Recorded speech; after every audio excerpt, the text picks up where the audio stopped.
the night I lost my job. My dad called me a failure, and my mom threw my suitcase onto the rain-soaked pavement. They slammed the door, expecting me to beg for the sofa I had given up for 29 years. They had no idea I secretly owned the logistics network that just fired me. They also did not know that their house, car, and my brother's credit card debt were all held by my shell company. When they finally realize the truth, it will be too late to ask for forgiveness. My name is Everly Warren, and the freezing rain of Harbor Falls was currently doing its best to soak through the cardboard box in my arms. The box contained the accumulated debris of 3 years as a mid-level distribution coordinator at Northbridge Distribution, a stapler, a chipped coffee mug that said "World's Okayest Employee," and a framed photo of a dog I did not own, which I had bought at a thrift store just to make my cubicle look less like a prison cell. Ice pellets, not quite snow but harder than rain, stung my cheeks as I walked across the asphalt parking lot. It was barely 4 o'clock in the afternoon, but the Oregon sky was already a bruised purple, heavy and suffocating. My car, a beige sedan that was old enough to vote, sat alone in the corner of the lot. The engine whined in protest when I turned the key, a high-pitched screech that sounded exactly how I felt inside. I sat there for a moment, gripping the steering wheel until my knuckles turned white. The meeting had been a blur of corporate sterile language.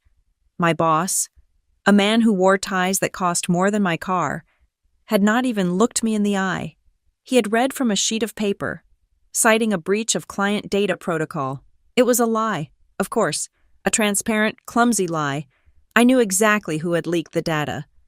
It was the guy in the cubicle next to mine, the one who played golf with the regional manager on weekends and who had been eyeing the promotion I was qualified for. But in that room, truth did not matter. The narrative mattered, and the narrative was that Everly Warren was a liability. I put the car in gear and drove. The windshield wipers slapped back and forth, fighting a losing battle against the sleet. My heart was hammering a frantic rhythm against my ribs. I was 29 years old. Yet the first thought in my head was the terrified instinct of a child who had scraped her knee. I wanted my mom. I wanted my dad. I wanted to go home to the gray house in Maple Ridge and have them tell me that it was just a job, that corporate America was cruel, and that I was safe. I kept telling myself that this time it would be different. They will understand. I whispered to the empty car. We are family. When the chips are down, family steps up. I repeated it like a mantra, trying to drown out the memory of every birthday they had forgotten, every achievement they had minimized. Surely, losing a job was big enough to break through their indifference. Surely, this was the rock bottom where we would finally connect. I pulled into the driveway of the house on Elm Street. It looked exactly the way it had for 20 years. The lawn was manicured to within an inch of its life, a testament to my father's obsession with appearances. The American flag by the porch hung limp and wet. Warm, yellow light spilled from the living room window, cutting through the gloom of the storm.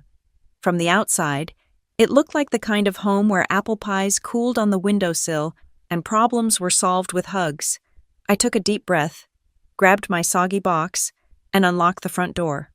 The warmth hit me first, smelling faintly of potpourri and old carpet. Then came the sound of the television. My father, Michael Monroe, was sitting in his leather recliner, the one he had forbidden us to touch when we were kids. He was glued to the financial news channel, muttering under his breath about interest rates. My mother, Linda, was at the dining table, surrounded by a fortress of bills and receipts, her calculator clicking like a ticking bomb. My brother, Ryan, was sprawled on the sofa, taking up enough space for 2 people, gaming on the 70-inch screen that I had paid for 2 Christmases ago. The door clicked shut behind me. No one looked up. "I'm home," I said. My voice was smaller than I intended. Ryan grunted, mashing buttons on his controller. "You're blocking the screen. Everly?" My mother didn't lift her head from the electric bill. "You are early. Did you pick up the dry cleaning on your way?" "Your father needs his blue suit for tomorrow." I stood there, dripping water onto the entryway rug, the box of shame heavy in my arms. The disparity between the tragedy screaming in my head and the mundane indifference of the room was disorienting. "I didn't get the dry cleaning," I said, stepping further into the room. I got fired. The silence that followed was absolute. It wasn't the silence of shock or sympathy. It was the silence of a machine grinding to a halt because a gear had broken. Ryan paused his game. The financial news anchor droned on in the background. My father slowly turned his chair around. His face, usually flushed with a low-level irritation at the world, went a terrifying shade of pale, then dark red. "What did you say?" Michael asked. His voice was low, dangerous. "I lost my job," I repeated, forcing myself to hold his gaze. "Northbridge let me go. It was a setup. Dad, they blamed me for—" "I don't care about the why." He exploded out of the chair so fast it rocked back on its base. "Fired. You got fired." He walked toward me, stopping just inches away. I could smell the coffee on his breath. "Do you have any idea how embarrassing that is? A Monroe? Fired like some incompetence hire?" "Michael, keep your voice down." "The neighbors," my mother hissed, but she wasn't looking at me with concern. She was looking at me with panic. She started tapping furiously on her calculator again. "Without her check on the 1st of the month. Michael, the mortgage is adjustable now. We needed that $3,000. I didn't do anything wrong." I tried to defend myself, my voice trembling. "I can find another job. I just need a little time to—" "Time." My father laughed, a harsh barking sound. "You think we have time? You think I run a charity here? You are 29 years old, Everly. Look at your brother. He is building an empire online. He has potential. You were supposed to be the steady one, the boring one who pays the bills. I'm building a brand. Dad," Ryan chimed in from the couch, looking smug. "It takes capital to scale." "Exactly," Michael shouted, pointing a finger in my face. "He is taking risks. You were supposed to provide the safety net, and you cut it. You are the singular failure I have ever produced. Girl, you are a disgrace to the Monroe name." The words hit me harder than the hail outside. Failure. Disgrace. I looked at my mother. "Mom, I just lost my job. I'm scared." Linda finally looked at me. Her eyes were like flint. "We cannot carry you, Everly. We have our own expenses. We have to support Ryan's transition. If you aren't bringing money in, you are just another mouth to feed. And frankly, we are tired of feeding you." "I pay half the mortgage," I said, my voice rising. "I bought the groceries in the fridge. I paid for that TV Ryan is playing on." "That was rent," my mother snapped. "Room and board. You don't get credit for doing what you are supposed to do. But now you are a liability." She stood up and walked to the front door. She opened it wide. The wind howled, blowing rain into the hallway. "Get your things," she said coldly. "We are done enabling your mediocrity." What? I couldn't believe what I was hearing. "It is storming. I have nowhere to go." "You should have thought of that before you got yourself fired," Michael said, turning back to the TV as if I had already ceased to exist. 10 minutes. Whatever isn't out in 10 minutes goes in the trash." I scrambled. I didn't argue. I didn't scream. The shock had severed the connection between my brain and my mouth. I ran to the small room at the back of the house, the one that was barely big enough for a twin bed. I shoved clothes into a duffel bag. I grabbed my laptop. I grabbed the folder of documents I kept under the mattress. 9 minutes later, I was back in the hallway. My mother was waiting. She snatched the house key from my hand. "You utilized us long enough," she said, her voice devoid of any maternal warmth. "You thought you could coast on our hard work? No more." She grabbed my duffel bag and heaved it out the door. It landed with a wet thud on the concrete steps, sliding down into a puddle of black, oily rainwater. "You are not our problem anymore," she said. "Go take care of yourself. You failed businesswoman." I stepped out onto the porch. The cold was shocking. My shirt was instantly soaked. Behind Linda, I saw Ryan standing in the doorway. He was holding his phone up, the flash blinding me. "Smile for the stream, sis," he laughed. "Title sister gets wrecked by reality." Then, his expression shifted to something purely selfish. "Hey, wait, you are still paying my car insurance, right? The premium is due next week. I had nothing to do with you being stupid at work. So don't take it out on me." I looked at them. My father, the bank employee who hadn't been promoted in 15 years, my mother, who spent money she didn't have to impress people she didn't like, my brother, a leech in a gamer chair. They looked at me with disgust. They looked at me like I was a broken appliance that they were finally discarding. I walked down the steps and picked up my bag. My favorite silk shirt had slipped out and was floating in the mud. I picked it up, wringing out the dirty water. Across the street, Mrs. Gable was watching from her window. When our eyes met, she snapped her blinds shut. Just like 20 years ago, everyone in Maple Ridge knew the Monroes yelled. Everyone knew the Monroes were toxic, and everyone ignored it because the lawn was mowed and the flag was flying. I stood in the rain, shivering violently. But as the water ran down my face, washing away the tears, something strange happened. The panic vanished. The desperate need for their approval evaporated. They thought I was destitute. They thought I was driving away in a beat-up sedan to sleep in a shelter or beg a friend for a couch. They thought the $3,000 I contributed to the mortgage was the extent of my financial power. They did not know about the 7 streams of passive income I had built over the last decade. They did not know that I owned 12% of the regional shipping market through a blind trust. They did not know that Harborline Logistics, the company whose shares had just split 3-for-1 on the market today, was not just a competitor to the company that fired me, it was my company, and most deliciously. They did not know that the Northbridge distribution severance package was irrelevant, because I had shorted their stock 2 days before the data breach news went public. Knowing their security was garbage, I had made more money in the last 4 hours trading on my phone in the parking lot than my father had made in the last 4 years. I looked back at the house one last time. Linda was wiping the door handle, as if my touch had contaminated it. Ryan was still filming. I didn't scream I'm rich. I didn't throw a wad of cash in their faces. That would be petty. That would be quick. And I was playing the long game. I opened the door of my sedan, tossed the wet bag into the passenger seat, and got in. "Good," I whispered to myself as the engine wheezed to life. "From this moment on, we are even.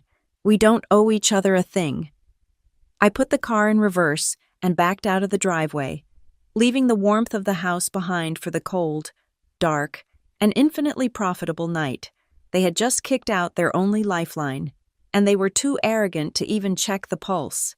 As I drove away from the house that was never really a home, the rhythmic thumping of the windshield wipers acted like a metronome, ticking back the time. I was not crying. I had stopped crying over the Monroe family a long time ago. Instead, I was remembering. People often think that abuse requires a raised fist or a shouting voice. They look for bruises on the arms or black eyes concealed behind sunglasses. But in the gray house on Elm Street, the violence was quiet. It was the violence of erasure. It was the slow, methodical process of turning a human child into a household appliance. I was not a daughter to Michael and Linda Monroe. I was a resource. I was an asset to be depreciated until my value reached 0. The memory that always surfaces first is from when I was 8 years old. It was a Tuesday afternoon, the kind of golden autumn day that children are supposed to spend chasing leaves or riding bicycles. Instead, I was standing on a stool in the kitchen, holding the beige telephone receiver with both hands because it felt too heavy. My mother was sitting at the table, painting her nails a bright crimson color. She would not pick up the phone because she did not want to deal with the man on the other end. "Read him the numbers. Everly," she said, blowing on her wet polish. "Just do it like we practiced. Be polite." I pressed the phone to my ear. The man on the line sounded tired and impatient. He was asking about an overdraft fee, about why the check for the electric bill had bounced. At 8 years old, I did not know what an overdraft was, but I knew the knot of fear in my stomach. I knew that it was my job to fix it. My mother says the check is in the mail, I recited, my voice trembling. She says there was a mistake with the bank transfer. Please do not turn off the lights. Through the open window above the sink, I could hear the thud of a basketball hitting the pavement. Ryan was outside. He was 10 years old, 2 years older than me, yet he was playing. He was allowed to be a child. He was allowed to be oblivious to the fact that we might be eating dinner in the dark. I was inside, negotiating with a stranger, absorbing the stress that should have belonged to the adults. When I finally hung up, sweating and nauseous, my mother just smiled absently. "You are such a responsible girl," she said. "I do not know what I would do without my little secretary." It was not a compliment. It was a job description. As I grew older, the dynamic solidified. My parents loved to brag about me to the neighbors, but never about who I was, only about what I could do for them. At neighborhood barbecues, while other parents talked about their children's hobbies or funny quirks, my father would clap a heavy hand on my shoulder. "Everly here is a math whiz," Michael would announce, swirling his beer. "She is going to be a heavy hitter in finance. She is going to manage our portfolio when we retire so we can live on a yacht." He never said, "We are proud of her creativity." He never said, "She has a kind heart." He looked at me and saw a 401k plan with pigtails. I learned early on that my worth was directly calculated by my utility. If I was not useful, I was invisible. The disparity between Ryan and me became a chasm by the time we reached high school. Ryan was the golden boy, not because he achieved anything, but because he was the vessel for their unfulfilled dreams. When he failed a test, it was the teacher's fault. When he quit the soccer team because he did not like running, it was because the coach was a tyrant. I remember the day Ryan received his rejection letters from 3 different universities. The house went into mourning. My mother made his favorite lasagna. My father sat him down and gave him a long speech about how society puts too much pressure on young men and how standardized tests are culturally biased. They coddled him, wrapping him in a blanket of excuses. 2 weeks later, I came home with the results of the state academic decathlon. I had placed second in the entire state of Oregon. I had beaten students from private prep schools and elite academies. I was bursting with a quiet, fragile pride, waiting for my turn to be celebrated. I put the silver medal on the kitchen counter while my father was reading the sports section. "Second place," he muttered, barely glancing at it. He looked me up and down, his eyes lingering critically on my waistline. "That is good, Everly. But you know, boys do not care about smarts as much as looks. If you paid as much attention to your calorie count as you do to your textbooks, maybe you would have a date to homecoming like a normal teenage girl." The air left my lungs. There was no "well done." There was no lasagna. There was just a reminder that I was failing in my duty to be decorative. I picked up the medal and went to my room. I did not cry. I just sat at my desk and opened my calculus book. Because equations were the only things in my life that made sense. Input equals output. Logic. Fairness. This training in servitude followed me outside the house. At school, teachers smelled the desperation on me. They saw a girl who would do anything for a scrap of positive reinforcement. I became the class organizer, the one who stayed late to clean up after the art fair, the one who graded papers for the history teacher. They called me mature and reliable. They did not see that I was a child starving for affection, willing to perform labor in exchange for a smile. I learned that love was a transaction. You give work, you get a nod. You give nothing, you are nothing. The most painful lesson, however, came when I was 16. I had taken a job at a local grocery store, bagging groceries and retrieving carts from the parking lot in the rain. My hands were always chapped, and my back ached constantly, but I loved it. For the first time, the money I earned was mine. I opened a savings account. I had a plan. I was going to pay for my own college so I would never have to ask them for a penny. I had saved $2,000. It felt like a fortune. It was my freedom fund. Then came the family meeting. My mother made tea, which was always a bad sign. She sat me down at the table, her face arranged in a mask of tragic concern. Ryan was there, looking bored, scrolling on his phone. "Everly, honey," she started, reaching for my hand. I instinctively pulled away. "We have a situation. Ryan has the opportunity to get into that specialized tech boot camp in Seattle. It is his big break. It is the path to his future." "That is great," I said, guarding my words. "The tuition is $2,000, my father said, cutting to the chase. "We are a little liquid poor right now with the house repairs. We need you to chip in." "Chip in?" I asked. "You mean pay for it?" "It is an investment in the family," my mother said, her voice taking on that persuasive, sickly sweet tone. "If Ryan gets this certification, he will get a high-paying job. Then he can help you later. It is better to use that money for the collective good rather than letting it sit in your account doing nothing. You are so young. You have plenty of time to earn it back." "But that is my college money," I whispered. "Do not be selfish." "Everly," my father snapped, slamming his hand on the table.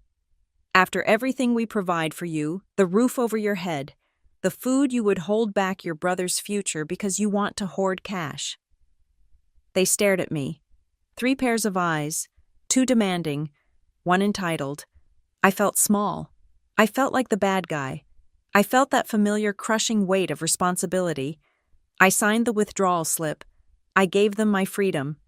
3 months later, Ryan dropped out of the boot camp because the instructors were too demanding and the schedule interfered with his gaming clan's raid times. My $2,000 vanished into thin air. To add insult to injury, the following spring, my parents bought Ryan a used pickup truck. It was a Ford, loud and obnoxious. "He needs motivation," my father explained when I asked how they afforded it. "A man needs wheels to feel independent. It will help him look for work." "What about me?" I asked. "I have to walk 3 miles to the high school every morning." "You are a healthy girl," my mother said, dismissing me with a wave of her hand. "Walking is good for your heart. Besides, we do not want you getting lazy." So, I walked. I walked through the drizzle and the fog. I watched Ryan drive past me, splashing water onto my jeans, waving with a grin. And as I walked, I looked at the trucks on the highway, the big 18-wheelers, the delivery vans, the intricate ballet of supply chains moving goods from point A to point B. I became obsessed with logistics. I loved the idea that everything had a place, a route, and a schedule. I loved the efficiency of it. It was the opposite of my chaotic, unfair home life. One night at dinner, I made the mistake of sharing this passion. "I want to study supply chain management," I said over a plate of dry meatloaf. "I want to work in logistics." My father laughed, a sound that always made my stomach turn. "Logistics? You mean working in a warehouse, driving forklifts?" "It is management, Dad. It is complex systems. It is no place for a girl," he said, shaking his head. "It is dirty. It is rough. You should look for a nice office job. Something simple. Be a secretary like your aunt, or work in human resources. Do not dream so big. Everly, you are not built for the heavy lifting." "You are too soft," my mother added. "You are too sensitive. You would get eaten alive in that world. Just find a husband who can take care of you, or a job where you can sit down." The criticism at the dinner table was never loud. It was a slow drip of poison. "You are too difficult," my mother would say when I asked for salt. "You think too much," my father would say when I explained a news story. "Why can you not be fun like Ryan?" they would ask, while Ryan burped and told a crude joke that made them chuckle. Each comment was a brick placed on my shoulders. They were building a wall around me, trapping me in a role I never chose. I was the fixer. I was the maid. I was the bank. I was the emotional punching bag where they could offload their insecurities. But they made a mistake. They thought they were breaking me. They thought they were teaching me to be submissive. In reality, they were training me. They taught me how to endure pain without showing it on my face. They taught me how to manage limited resources. They taught me how to anticipate the needs of irrational people. They taught me that if I wanted anything in this life, I would have to take it, hide it, and protect it with lethal intensity. I sat at the kitchen counter late one night, finishing the dishes while Ryan slept and my parents watched television. My hands were raw from the soapy water. I looked at the dark window, seeing my own reflection. I made a vow to that girl in the glass. I swore that one day, I would build a life so fortress-like that no one could ever breach it. I swore that I would never again sign a piece of paper that sacrificed my future for someone else's comfort. I swore that I would rewrite the definition of the word family. They called me a failure. They called me a disappointment. But as I dried the last plate and put it away in the cabinet, I knew the truth. I was not a failure. I was a weapon they were forging, unaware that one day, I would point the barrel back at them. By the time I turned 19, my life had divided into two distinct, exhausting shifts. During the day, I was a ghost in the back of a community college lecture hall, frantically taking notes on supply chain management while fighting the heaviness of my eyelids. At night, I became a machine. I worked the graveyard shift at a distribution center for Harbor Line Freight. It was a cavernous, drafty building near the docks where the air always smelled of diesel fumes, wet cardboard, and the salt spray of the Pacific Ocean. My job description was simple move boxes from the loading bay to the sorting conveyor. It was mindless, back-breaking labor. The kind of work my father sneered at because it required steel-toed boots instead of a tie. But I loved it. In the chaos of the warehouse, there was a brutal kind of honesty. If a box weighed 50 pounds, it weighed 50 pounds. You could not negotiate with gravity. You could not gaslight a forklift. One Tuesday night in November, the system broke down. A massive storm had delayed 3 inbound trucks, and when they finally arrived at 2 a.m, the dock was a disaster zone.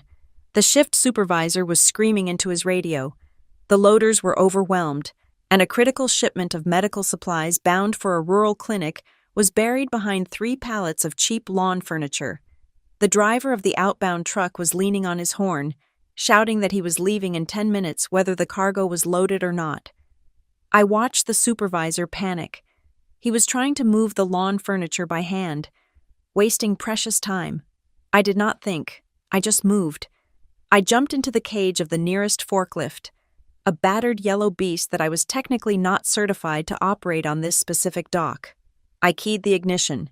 The engine roared to life. I spun the wheel, sliding the forks under the first pallet of furniture and swinging it out of the way with a precision that came from watching the veterans for 6 months. I cleared the path in under 3 minutes. Then, I grabbed the clipboard from the stunned loading clerk, checked the manifest, and loaded the medical supplies onto the waiting truck myself. "Go," I yelled at the driver over the rain. "You can make the timeline if you take the coastal route instead of the highway. The bridge is out on the interstate." He gave me a thumbs up and peeled out of the bay. I killed the engine of the forklift and hopped down, wiping grease from my hands onto my jeans. My heart was pounding.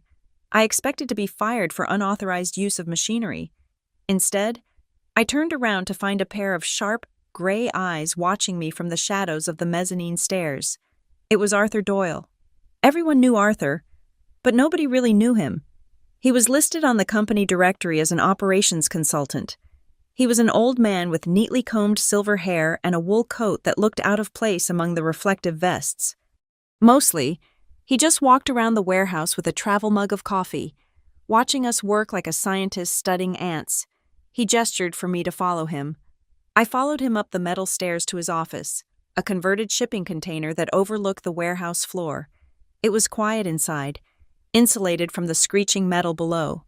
The walls were covered in maps, not just of Oregon, but of the entire global trade network.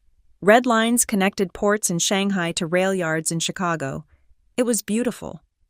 Arthur sat behind a metal desk and pointed to a chair. "You are not a forklift driver. Everly," he said. His voice was gravelly but soft. "I needed the overtime, sir," I said, staring at my boots. "I know I'm not certified for the heavy loaders. Please do not write me up." "I am not going to write you up," he said. He leaned forward, lacing his fingers together. "I want to know why you did it. The union guys would have let that truck leave empty. They get paid by the hour. Not by the delivery. Why did you care? I looked up at him. Because the manifest said the clinic was low on insulin. If that truck left empty, the supply chain breaks. The end user suffers. It is not just a box, sir. It is a promise, and nobody else down there was going to fix it. Arthur smiled. It was a small, rare expression that made his eyes crinkle at the corners. Come here, he said. He stood up and walked to a large whiteboard covered in a complex diagram of a regional delivery route. It was a mess of crisscrossing lines and circled timestamps. This is the routing schedule for our northern sector, Arthur said. We are losing 12% efficiency on the return legs. The trucks are driving empty too often. How would you fix it? I stepped up to the board. I looked at the lines. To me, it did not look like math. It looked like a puzzle. I saw the flow. Here, I said, pointing to a hub in Seattle. You are sending the trucks back to the depot immediately after delivery, but there is a lumberyard here, 20 miles east, that needs transport to Portland every Thursday. If you delay the return leg by 2 hours, the drivers can pick up the lumber. You eliminate the deadhead miles. I traced a new line with my finger. And here, you have 3 trucks doing the work of one because the drop-off windows overlap. If you negotiate a key drop access with these 2 clients, you can do this entire loop with a single vehicle running a continuous circuit. I stepped back. It would save fuel and cut driver hours by roughly 15%. The room was silent for a long time. The only sound was the hum of the refrigerator in the corner. Arthur let out a low whistle. You see the world as a map, he said quietly. Most people see a mess. You see the road. He walked back to his desk and opened a drawer.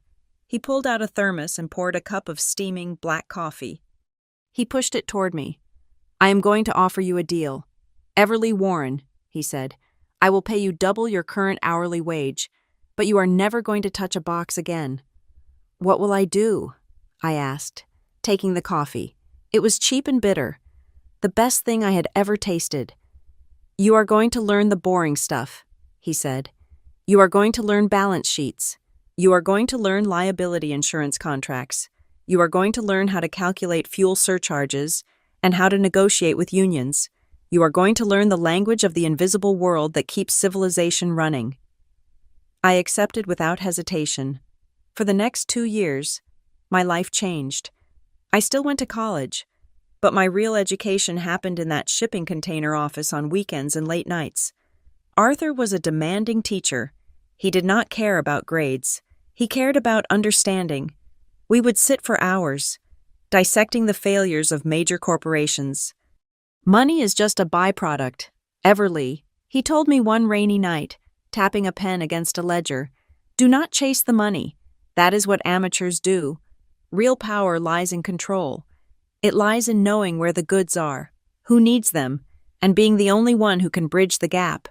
If you control the flow of data and the flow of goods, the money will follow you like a loyal dog.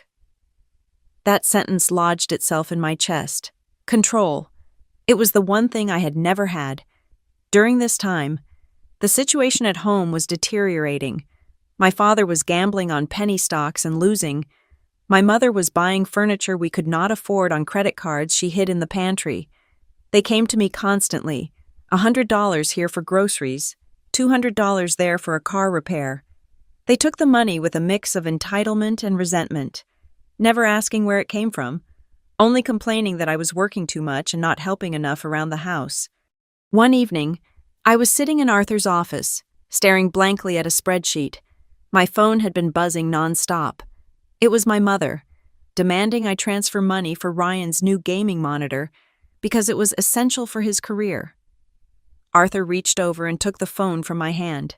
He turned it over and placed it face down on the desk. You are distracted, he said. I am sorry, I said, rubbing my temples. My family, they need things. It never stops. Arthur looked at me with a gaze that was not unkind, but it was stripped of all sentimentality. He knew about the Monroes. He had seen me arrive at work with dark circles under my eyes after spending my day off cleaning their house. Let me ask you a question, Arthur said. Do you want to solve their problems for the rest of your life? Or do you want to build a position where you can never be dragged down by them again? I do not know how to say no, I admitted. They are my family. They are your biology, Arthur corrected. Family is a construct of mutual respect and support. You are being used as a resource. In logistics, when a resource is being drained without a return on investment, we cut the line. He stood up and walked to the window, looking out at the dark harbor. I have a proposition, he said. I have some capital sitting stagnant. You have the talent and the drive. The big corporations, like the one we are sitting in, they are dinosaurs. They focus on the massive contracts and ignore the small businesses, the local bakeries, the furniture makers, the boutique shops. They need logistics too, but they cannot afford the big rates. He turned back to me. I want to start a company with you. We will call it Harborline Logistics. We will specialize in the little guys. We will be faster, smarter, and more flexible than the giants. My heart leaped, but then reality crashed down. I cannot put my name on a company. Arthur, if my parents find out I own a business, they will sue me for a share. They will guilt me into hiring Ryan. They will bleed it dry before we even start. Arthur nodded, as if he had anticipated this. That is why your name will not appear on any public filing, he said. I will be the face. You will be the silent partner. We will set up a blind trust. You will own 50%. But on paper, you will just be an employee, a hard-working girl trying to make ends meet. Why would you do that for me? I asked, tears pricking my eyes. Because I was you once, he said simply, and because I hate seeing potential wasted on parasites. We started the next week. We did not have a fancy office. We worked out of his small apartment near the marina. We went to a police auction and bought 2 used delivery trucks. They were white, rusted around the wheel wells, and smelled of old cigarettes. We scrubbed them until our hands were raw. I painted the logo on the side myself, a simple blue wave. Arthur put up the money. I put in the sweat. I slept 4 hours a night. I routed the trucks. I balanced the books. And sometimes, when a driver called in sick, I put on a hat and drove the route myself. It was the hardest work I had ever done, and it was the happiest I had ever been. For the first time, the fatigue I felt was my own. The success I was building belonged to me. Every contract we signed, every dollar we saved, was a brick in the fortress I was building against the world. Over the next 3 years, we grew. We bought more trucks. We hired more drivers. We started making a profit. And through it all, I played the role of the struggling daughter at home. I drove my old sedan. I wore thrift store clothes. I listened to my father call me a failure because I worked in a warehouse, all while I was secretly approving the acquisition of a competitor's fleet. Arthur became the father I never had. He taught me that integrity was not about being nice. It was about honoring your word. He taught me that silence was a weapon. On the day I turned 25, Arthur called me into the office. He looked older, more tired. His health had been failing slowly, a secret we kept just between us. He opened the safe behind his desk and pulled out a thick, cream-colored envelope. It was sealed with red wax, old-fashioned and heavy. "This is for you," he said, handing it to me. "What is inside?" I asked, feeling the weight of it. "Insurance," Arthur said. "And truth." He placed his hand over mine, his skin papery and cool. "There will come a day, Everly, when the wall you have built around yourself will be tested. Your family will not just ask for money. They will try to take your soul. They will come at you with everything they have when they realize you have escaped their grip." He looked deep into my eyes, his expression fierce and protective. "When that day comes, and only when they come back demanding more than you can give, I want you to open this envelope. Do not open it a moment sooner. Promise me." "I promise," I whispered. I took the envelope and hid it in the false bottom of my jewelry box, beneath a pile of cheap costume earrings. I did not know what was inside. I did not know that it contained the nuclear option. I just knew that the man who had taught me how to navigate the world had given me one last map. and I would wait until I was lost in the storm to use it. Our first big win did not come from a corporate giant or a government contract. It came from a place called the Crust and Crumb, a high-end artisanal bakery that shipped sourdough loaves across 3 states. They were bleeding money on logistics, paying premium courier rates to ensure freshness. I sat down with the owner, a frantic woman named Sarah, and looked at her delivery manifest. It was a disaster of overlapping zones and rush fees. I spent 3 nights redesigning her entire distribution model. By shifting her baking schedule back by 2 hours and utilizing a hub-and-spoke delivery route, rather than point-to-point shipping, I calculated we could cut her shipping costs by 30% while actually expanding her delivery radius. When I presented the plan, she looked at me like I was a wizard. She signed an exclusive contract with Harborline Logistics right there on a flour-dusted counter. That contract was the spark. For the next 18 months, I did not sleep. I lived on caffeine and adrenaline. My day started at 4 in the morning. I would drive one of our 2 battered white trucks myself, running the early morning route to drop off bakery crates before the sun came up. I learned the rhythm of the road. I learned which way stations were strict and which loading docks had broken ramps.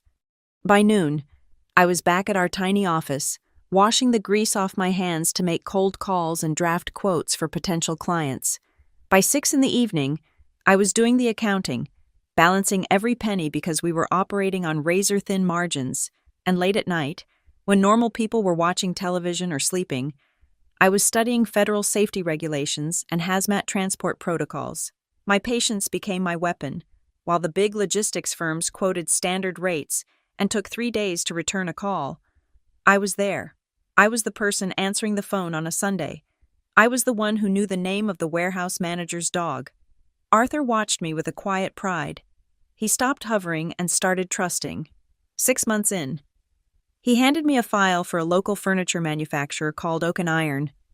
"They are looking for a new carrier," Arthur said, tossing the folder onto my desk. "The owner, Mr. Henderson, is old school. He hates computers and he hates slick sales pitches. Go get him." I drove out to the factory in my rust bucket sedan. I walked through the sawdust to Mr. Henderson's office. He was a gruff man with calloused hands, and he looked at me with skepticism. "You are the logistics expert," he asked, eyeing my thrift store blazer. "You look like you should be in a classroom."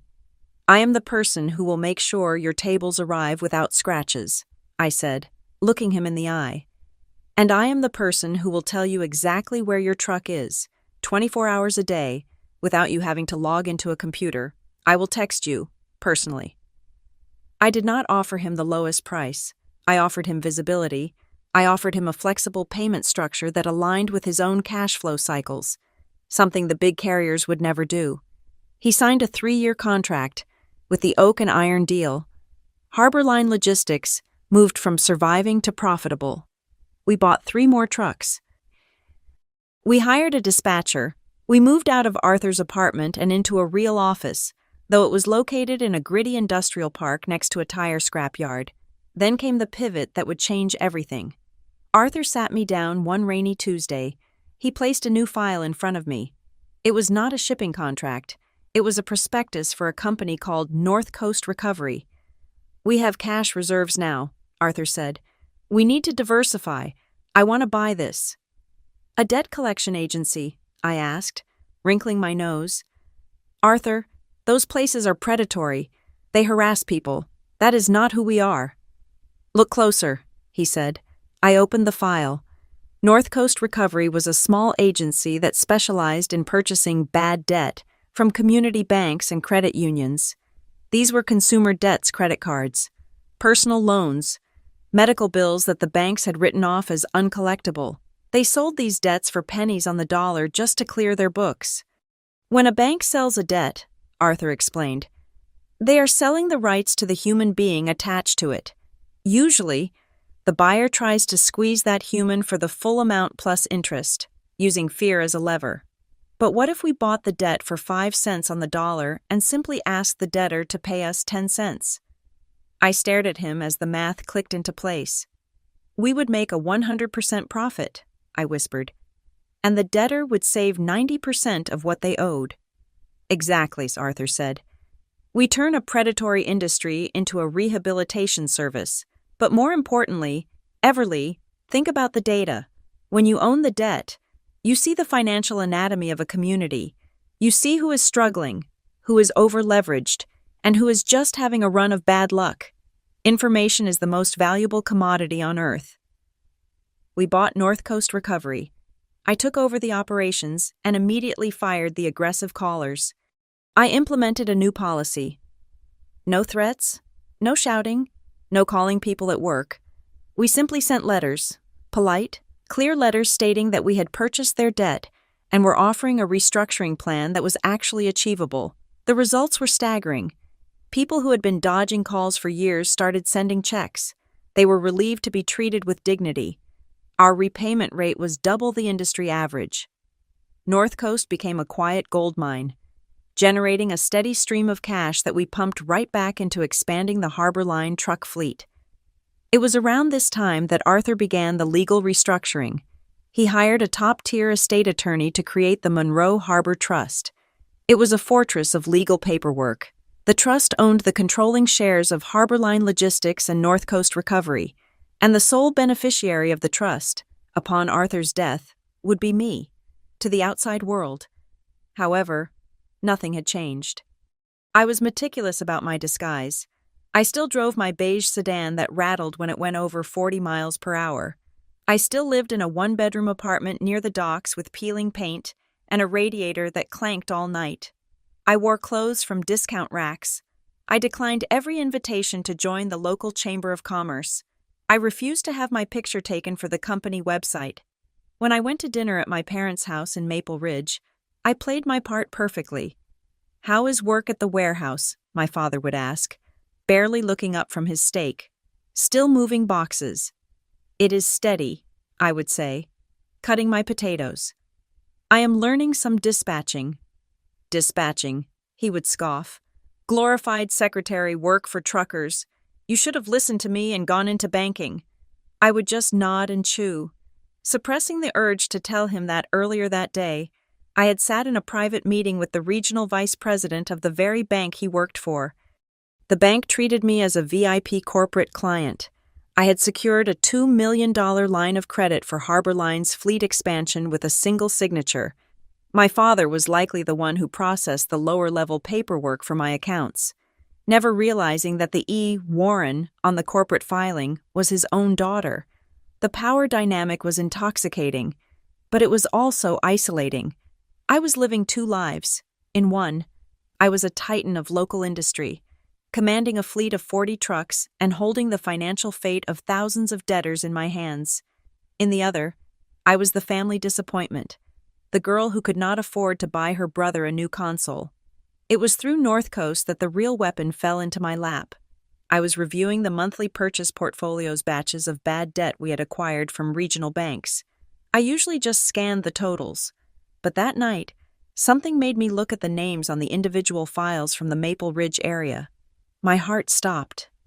There, in black and white, were the names I knew better than my own: Michael Monroe, Linda Monroe, Ryan Monroe. My father had a personal loan that was 3 months past due, sold off by a credit union he had joined and abandoned.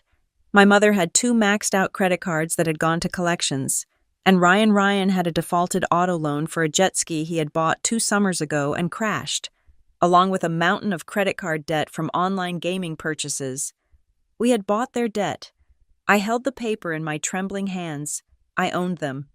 Technically, legally, I was now their creditor. I could have sent the letters right then. I could have garnered their wages.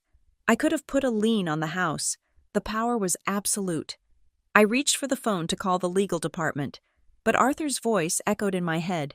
Control, patience. I did not make the call. Instead, I logged into the system and flagged their accounts with a special code, "Do not contact, executive hold." I would not collect, not yet. I would let the interest accumulate. I would let them dig their hole deeper, blissfully unaware that the person holding the shovel was the daughter they mocked every Sunday. I was buying time. I was buying leverage. 2 years later, the inevitable happened. Arthur died in his sleep. It was a quiet exit for a man who had made so much noise in the industry. He left me everything. The trust activated immediately, overnight. I went from being the silent partner to the sole owner of a logistics network that spanned the entire Pacific Northwest and a debt collection agency that held paper on 10% of the local population. The funeral was a small affair at a cemetery overlooking the gray ocean. It was raining. Of course, it always seemed to rain in Harbor Falls. There were no crowds, just me, the estate attorney, and a few of the old drivers who had been with us since the beginning. I stood by the grave, wearing a black raincoat that I'd bought at a supermarket. I looked around, half expecting my family to show up. I had told them Arthur passed away. I had told them he was my mentor, a friend. "He was just your boss, Everly," my mother had said on the phone when I told her the time of the service. "And it is raining. I do not want to get my hair frizzy. Besides, Ryan needs a ride to the mall." They did not come. They did not send flowers. They did not care that I was burying the only person who had ever seen me for who I truly was. As the casket was lowered into the wet earth, the attorney, a sharp man named Mr. Sterling, stepped up beside me. He held a black umbrella over my head. "The transfer is complete, Ms. Warren," he said softly. "The board is ready for your first official directive. The valuation of Harborline came in this morning, including the fleet, the real estate, and the receivables at North Coast. The total assets under your control are just north of $12 million. $12 million. I looked at the fresh dirt covering Arthur. I thought about my father's sneer. I thought about my mother's dismissal. I thought about the debt files sitting in my secure server, marked with the executive hold flag. I turned to Mr. Sterling. My face was dry, shielded from the rain by his umbrella. "Good," I said. "Tell the board to proceed with the acquisition of the warehouse district near the highway. And Mr. Sterling, keep my name out of the press for one more year. We are not done building the trap yet." I walked back to my car alone. It was time to go back to Maple Ridge and play the role of the grieving, pathetic daughter, one last time. The empire was built. Now, I just had to wait for them to walk into it. Over the next few years, I lived a split-screen existence. On the left side of the screen was Everly Warren, the quiet logistics tycoon who was slowly acquiring the commercial arteries of the county. On the right side was the dutiful, dull daughter of the Monroe family, a background character in their increasingly chaotic drama. While Harborline Logistics was expanding its fleet to include refrigerated transport and secure courier services, the house on Elm Street was beginning to rot from the inside out. It was a slow decay, the kind you do not notice until you lean against a wall and put your hand right through the drywall. It started with my father. Michael Monroe had been a fixture at the local branch of First People's Bank for 30 years. He was a loan officer of the old guard, the kind of man who believed a firm handshake meant more than a credit score. But the banking world was shifting to algorithms and automated risk assessments. Michael refused to adapt. He called the new compliance software gimmicks and time wasters. One Sunday dinner, he slammed his fork down onto the table, his face purple with rage. "They cut my hours," he announced, glaring at the roast beef as if it had personally insulted him. 20 hours a week. Can you believe that I built that branch?" "Why did they cut them, Dad?" I asked quietly, knowing the answer because I read the industry newsletters. "Because I refused to use that idiotic tablet for client intake," he spat. "I lost one client. One because I forgot to upload his digital signature to the cloud, or whatever nonsense they call it. Now the district manager says I am a liability to efficiency. It is these kids, this generation and their technology, they are ruining the profession." He did not mention that the client he lost was a major construction firm that needed a bridge loan processed in 24 hours. And his refusal to use the digital portal had cost the bank a six-figure interest payout. He just poured himself another drink and looked at me. "You are lucky, Everly," he muttered. "Working in a warehouse, you do not have to deal with computers taking your job. You just lift things." I did not tell him that my company had just implemented an AI-driven routing system that I had personally beta tested. I just nodded. Yes, Dad. Very lucky. With Michael's income slashed, the financial pressure shifted to the rest of the family. Logic dictated they should cut back. Instead, my mother, Linda, doubled down on the illusion of affluence. She seemed to believe that if she spent money like a rich woman, she would become one. She started buying designer handbags on credit, hiding the receipts in the laundry hamper. She booked weekly spa treatments, claiming they were medically necessary for her stress. She redecorated the living room with a new Italian leather sofa that cost $4,000.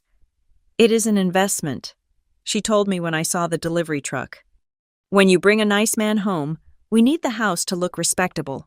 Besides, once you get a promotion, you can help us with the payments. It is all for the family image. She viewed me not as a person, but as a future annuity. Then there was Ryan. My brother had dropped out of state college after 3 semesters. He claimed the academic pressure was causing him severe depression, though I noticed his depression seemed to vanish entirely whenever a new expansion pack for his favorite video game was released. He moved back into his old room and declared he was pivoting. The future is streaming, Ev, he told me, gesturing to the 3 monitors he had set up on a desk I bought him. I am building a brand. I just need to grind for a year or 2, build the subscriber base, and the sponsorship money will roll in. It is basically a startup. To fund this startup, he took out 3 personal loans and maxed out 2 credit cards to buy microphones, lighting rigs, and a top-of-the-line gaming chair. He did not pay a dime of rent. He did not buy groceries. He just screamed at the screen until 4 in the morning and slept until noon. I watched all of this from a distance, like a scientist observing a collapsing star. But I was not just watching with my eyes. I was watching with my data.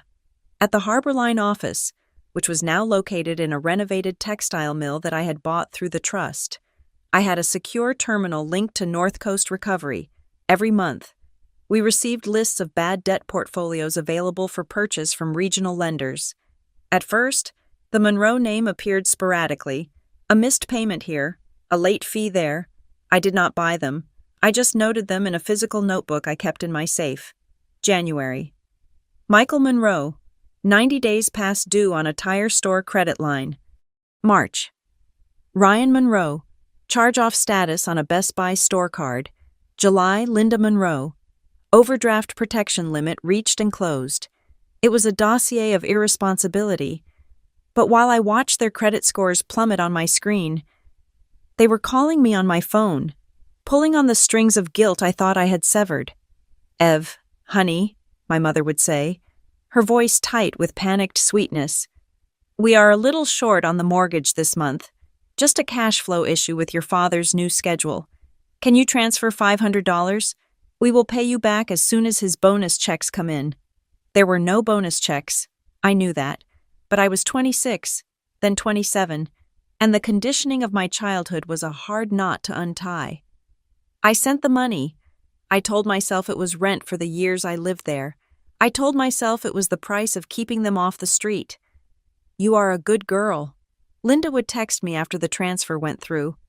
Family is where you belong. Remember that. She never asked about my life. She never asked if I had eaten dinner. There were nights I sat in my office at Harbor Line, eating a cold sandwich from a vending machine because I was working late on a merger deal. Having just wired my parents enough money to pay for a steak dinner at the country club, the hollowness in my chest was growing. The turning point came when I turned 28. I was looking at my personal finances, preparing my tax return. I decided to tally up the loans I had given Michael, Linda, and Ryan over the last 5 years. I pulled up my bank statements and started adding $500 here, $1,000 there for Ryan's car repair, $300 for the electric bill, $2,000 for the property tax they forgot about. I stared at the total sum on my calculator. It was $42,000. I felt sick. That was not just money. That was the exact amount required for a down payment on a small warehouse near the interstate that I had hesitated to buy for the company because I thought the liquidity was too tight. I had denied my business a vital asset to fund my brother's video games and my mother's handbags. I closed the laptop. I felt a cold snap in my chest. Something final and sharp. "No more," I whispered to the empty room. The next time my mother called, asking for money to fix the air conditioning in Ryan's room, I lied. "I cannot, Mom," I said, keeping my voice steady. "The company is cutting overtime. Hours are scarce. I am barely making rent myself." "Well, work harder," she snapped, the sweetness vanishing instantly. "Ask for extra shifts. We are relying on you. Everly, do not be selfish." "I have to go," I said, and hung up. I did not send the money. While they scrambled to find new sources of credit, finally turning to the high-interest payday loans that would eventually destroy them, I made the biggest move of my career, a major national logistics firm. Trans-Pacific had noticed Harbor Line. We were eating into their market share in the coastal region. They approached me with a buyout offer. I sat in a boardroom in Seattle, wearing a plain gray suit, facing a table of men who thought they were sharks. They did not know they were swimming with a kraken. "I will not sell the company," I told them, "but I will sell you 40% equity. You get the regional distribution network you need, and I get access to your international shipping lanes. But the management control stays with the Monroe Harbor Trust. I make the decisions. Take it or leave it." They took it. The injection of capital was massive. It moved Harbor Line from a successful local business to a regional powerhouse. I used the funds to buy a dilapidated office building downtown and a string of warehouses along the highway. I put everything in the company name. I was now a multimillionaire.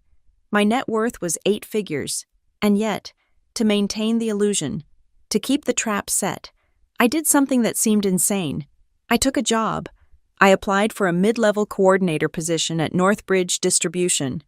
Northbridge was a competitor, but they were also a client. They used Harbor Line trucks for their overflow shipping. I wanted to see their operation from the inside, to understand their weaknesses. But more importantly, I needed a cover story that my parents would believe. A boring, stable, mediocre job. When I told them I got hired at Northbridge, my father nodded approvingly for the first time in years. "Finally," he said, "a real company, not some fly-by-night warehouse gig. Maybe now you can get a staff discount on shipping for Ryan's merchandise." They had no idea. They had no idea that every time a Harbor Line truck pulled up to the Northbridge dock, I was technically the owner of the vehicle. They had no idea that the boss I complained about at dinner was actually a man whose contract renewal sat on my desk at the trust, waiting for my signature. I played the role perfectly. I complained about the bad coffee. I complained about the micromanagement. I let them believe I was struggling, just like them. When the inevitable end at Northbridge came, when my jealous colleague framed me for the data leak, I saw it coming a mile away. I could have stopped it. I could have bought Northbridge and fired the manager on the spot, but I realized it was a gift. Being fired from Northbridge would be the ultimate seal on my failure. It would strip away the last shred of respect my family had for me. It would push them to show their true colors. If they thought I was destitute, if they thought the money tap was turned off forever, they would stop pretending to love me. So I let it happen. I stood in that office and let a man who made a fraction of my yearly income lecture me on responsibility. I walked out with my box of things, knowing that the rain outside was going to wash away the last of Everly the daughter. As I drove toward Maple Ridge that night, heading toward the confrontation that would leave me homeless, I felt a dark, calm satisfaction. They were about to throw me out of the nest, thinking I would fall. They did not know I owned the sky. The video clip lasted only 12 seconds, but it felt like it played on a loop in the local digital ecosystem for weeks. Ryan had filmed it vertically, his phone shaking slightly with laughter as he recorded my back retreating into the rain. The caption, plastered across the screen in a garish neon font, read, "Drama Queen finally leaves. Peace at last." I watched it once from the secure browser of my laptop in my temporary corporate housing. I saw my own hunched shoulders, the way my cheap duffel bag dragged in the mud, and the pathetic slide of my silhouette into the darkness. It had garnered 400 likes and 24 comments from people I went to high school with. Most were laughing emojis. A few asked what I had done. Ryan replied to every single one of them with a vague, suggestive shrug emoji, implying that I was unstable, toxic, or perhaps on drugs. I did not report the video. I did not comment. I simply took a screenshot, printed it out, and placed it in a physical file folder marked Evidence. For the first 3 months after my eviction, silence descended between the gray house on Elm Street and the rest of the world. They were enjoying their peace. They were enjoying the absence of the nagging daughter who always asked about budgets and electric bills. But peace, as the Monroe family understood it, was an expensive commodity. Without my contribution to the mortgage, and without the emergency cash infusions I had provided for a decade, the financial foundation of their lives began to crack. It was not an explosion. It was a slow, agonizing leak. Michael's reduced hours at the bank meant his paycheck was cut by 40%. Linda's spending habits, however, remained fixed at 100%. The math was brutal and unforgiving. By the 3rd month, the savings account was empty. By the 4th month, the credit cards were maxed out. Michael tried to apply for a consolidation loan at a rival bank, but his credit score had dipped below the threshold of respectability. He was rejected. The man who had spent 30 years judging others for their financial insolvency was now technically unbankable. That was when the letter arrived. I knew exactly when it was delivered because I received a notification on my private server. The system at North Coast Recovery automatically flagged high-priority correspondence. Linda Monroe received a thick envelope on a Tuesday morning. It was on heavy, official stationery. It informed her that her delinquent credit card debt, totaling nearly $15,000, had been purchased by North Coast Recovery. It stated, in polite but firm legal language, that the grace period was over and that immediate action was required to avoid further escalation. She did not know that North Coast Recovery was a subsidiary of Harborline. She did not know that the signature at the bottom of the page belonged to an automated pen that I controlled. All she saw was a threat. All she saw was the terrifying reality that the facade was crumbling. Her reaction was instinctive. She did not turn to her husband, who was drowning in his own denial. She did not turn to her son, who was useless. She reached for the person she had discarded. My phone rang at 2 p.m. I was standing in the corner office of the Monroe Harbor Trust, located on the 12th floor of a glass and steel building overlooking the port. The view was magnificent. I could see the cranes lifting containers onto ships, the steady stream of white Harborline trucks moving like ants along the highway, the pulse of commerce that I now commanded. I looked at the caller ID. Mom. I let it ring 3 times, 4 times. On the 5th ring, I swiped the green icon and put the phone to my ear. Hello? My voice was calm, professional, stripped of any warmth. Everly. Her voice was high-pitched, trembling with a hysteria she was trying to suppress. Oh, thank God you picked up. I have been so worried about you. We have not heard from you in months. It was a lie so breathless it almost sounded like truth. I am busy, Mom, I said, turning my back on the view to look at a piece of abstract art on my wall. What do you want? Is that how you talk to your mother? She sniffed, defaulting to guilt for a split second before remembering she needed something. Listen, honey, something terrible has happened. There is this predatory company, North Coast something. They are harassing me about a bill I thought your father paid. They are threatening legal action. Everly, they want $15,000. And I asked, and she sounded shocked by my indifference. And we do not have it right now. Your father is having a temporary liquidity issue. We need you to handle it. You know how to talk to these people. You can pay it off, and we will pay you back when the tax refund comes. Please, Everly, they could take the house. The audacity was breathtaking.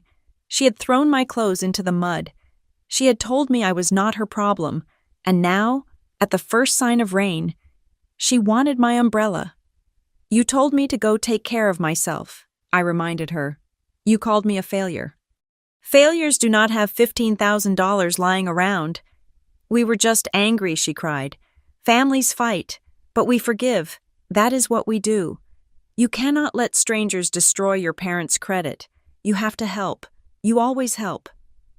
I listened to her breathing, ragged and terrified on the other end of the line. I imagined her standing in that kitchen with the expensive countertops she could not afford, clutching the receiver. I will think about it, I said. Think about it, she screeched. Everly, this is urgent. I said I will think about it, I repeated, my voice like ice. Do not call me again while I am working. I hung up. I stood there for a long moment, feeling my heart rate steady. It was strange.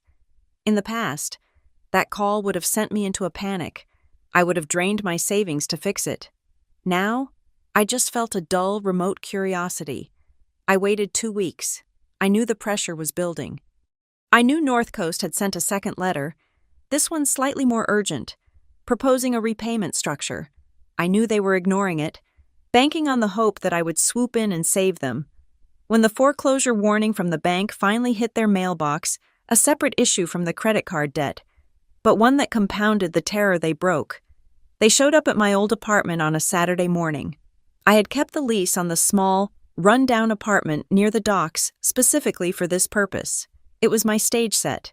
It smelled of damp carpet and stale cooking oil. I had driven my old beige sedan there an hour earlier, parking it prominently out front. I changed out of my tailored business suit into a pair of worn-out jeans and an oversized sweater. When the knock came, I counted to 10 before opening the door. They were all there. The holy trinity of the Monroe family dysfunction. Michael looked older. His skin was gray, and his suit looked a little loose, as if he had lost weight from stress. Linda was wearing big sunglasses, likely hiding red eyes. Ryan was wearing a hoodie, looking sullen and annoyed that he had been dragged out of bed before noon. We need to talk, Michael said, pushing past me without waiting for an invitation. He walked into the tiny living room, looking around with a sneer of distaste at the peeling wallpaper and the second-hand sofa. He seemed bolstered by the poverty of the room. It confirmed his narrative I was struggling. Therefore, I was beneath him. Therefore, he could still command me. Gosh, it smells like mildew in here, Ryan muttered, leaning against the doorframe. Sit down, I said, remaining standing. Why are you here? We are here because we are a family, Michael announced, puffing out his chest. And families stand together during a crisis. We are facing a temporary financial restructuring, and we need to consolidate our assets. Consolidate assets, I repeated, almost laughing. You mean you need money? We need you to do your duty, Linda interrupted, taking off her sunglasses. Her eyes were puffy. We sacrificed everything for you, Everly. We put food on the table. We bought you shoes. We gave you a safe home for 29 years. Do you have any idea how much that cost us? We put our retirement on hold to raise you. She began to list them, an itemized receipt of parental obligation, the braces I had when I was 12, the piano lessons I hated but she forced me to take, the used car they let me drive in high school. You owe us, she finished, her voice trembling with self-righteousness. It is a debt of honor, now. We need roughly $40,000 to clear the immediate hurdles with the bank and this credit agency. We know you have savings. You always hoard money. $40,000, I said slowly. That is a lot of money for a failed businesswoman. Cut the sarcasm, Ryan snapped. He pulled a crumpled piece of paper out of his pocket. Look, I have my own issues. My car payments are behind, and I owe a few grand on some equipment. If the bank seizes the house, I lose my studio. I lose my career. You are the only one in this family who knows how to count beans. You are the boring one. You are supposed to fix this. Who else is going to do it? I looked at them. I looked at Ryan, 27 years old and talking like a petulant teenager. I looked at Michael, a man who had belittled me my entire life to make himself feel big. I looked at Linda, who saw me as an insurance policy she could cash in whenever she wrecked her own life. I have a question, I said, my voice quiet in the small room. They stopped talking, waiting for me to agree, waiting for me to pull out a checkbook. What if I do not have it? I asked. What if the layoff ruined me? What if I have nothing left? What if I am broke? Just like you said I would be. The silence that followed was heavy and revealing. They exchanged glances, not of concern, not of worry for my well-being, but of annoyance. That is impossible, Michael scoffed, waving his hand dismissively. You always have a backup. You are obsessive about safety nets. You have money stashed away somewhere. Do not lie to us. You would never let yourself go broke, Linda added, her eyes narrowing. You are too controlling for that. You have the money. You are just being spiteful. So, I said, nodding slowly, you do not believe I'm struggling. You just believe I am holding out on you. We know you are holding out, Ryan said. Come on, Ev, stop playing games. Write the check so we can go home. It was the confirmation I needed, the final data point. They did not see a daughter in distress. They saw an ATM that was malfunctioning. They were incapable of believing that I might need help. They only believed that I was withholding theirs. I took a deep breath. The air in the apartment felt stale, but inside my chest, the air was crisp and clean. I cannot give you an answer today, I said. We do not have time, Michael shouted, his face reddening. The bank is calling every hour. 3 days, I said. Come back here in exactly 3 days. At 10 in the morning, I will have an answer for you then. I will have a solution that addresses everything. 3 days. Linda wrung her hands. Can you not just transfer it now? 3 days, I repeated firmly. Or you can leave now and get nothing. Take your pick. Michael glared at me, his jaw working. He hated losing control. He hated waiting, but he knew he had no other cards to play. Fine, he spat. 3 days, but do not think we are begging. Everly, we are demanding what is fair. They turned and marched out.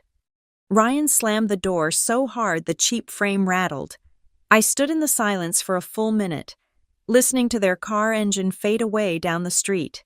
Then, I pulled my phone out of my pocket. I dialed a number I had on speed dial. Mr. Sterling, I said when the attorney answered. Ms. Warren, his smooth voice replied. How can I help you? I need you to prepare a file, I said. I want the full North Coast dossier on Michael, Linda, and Ryan Monroe. I want every promissory note, every defaulted credit agreement, every late fee. I want the mortgage documents we acquired from the secondary market, and I want the internal emails from the bank regarding Michael's employment record. You are finally moving on the debt, Sterling asked. I am moving on everything, I said. Bring the paperwork to the office and prepare the final settlement agreement, the one we drafted for the total severance scenario. Understood, Sterling said. It will be ready. I hung up the phone and looked around the shabby apartment one last time. I would never have to step foot in this place again. The decoy had served its purpose. The prey had walked into the cage, and in 3 days, I was going to lock the door. The moment the door clicked shut behind my family at the shabby apartment, I drove straight to the Harbor Line headquarters. I did not pass go. I did not collect $200. I went straight to the nerve center of my operation to initiate the endgame. My office at the Trust was a sanctuary of glass and steel, suspended 12 stories above the harbor. It was silent, cool, and smelled of expensive leather and the faint ozone scent of high-end electronics. I sat at my desk, which was a slab of black marble, and logged into the secure administrative portal of North Coast Recovery. Execute the aggregation protocol, I said into the speakerphone, where my head of data analytics was waiting. Target surname Monroe, scope global. I want everything, every credit card, every personal loan, every overdraft, every installment plan. If they owe a library fine from 1999, I want to see it. Running the query now. Ms. Warren, the analyst replied. On my screen, the data began to populate. It was a cascading waterfall of red ink. I watched the financial life of the Monroe family deconstruct itself in real time. It was worse than I had imagined. It wasn't just bad luck. It was a systemic, decades-long commitment to living beyond their means. There was Michael's secret credit line with a gambling site, currently $5,000 in the hole. There were Linda's 3 different store cards for high-end department stores, all maxed out and accruing interest at 29%.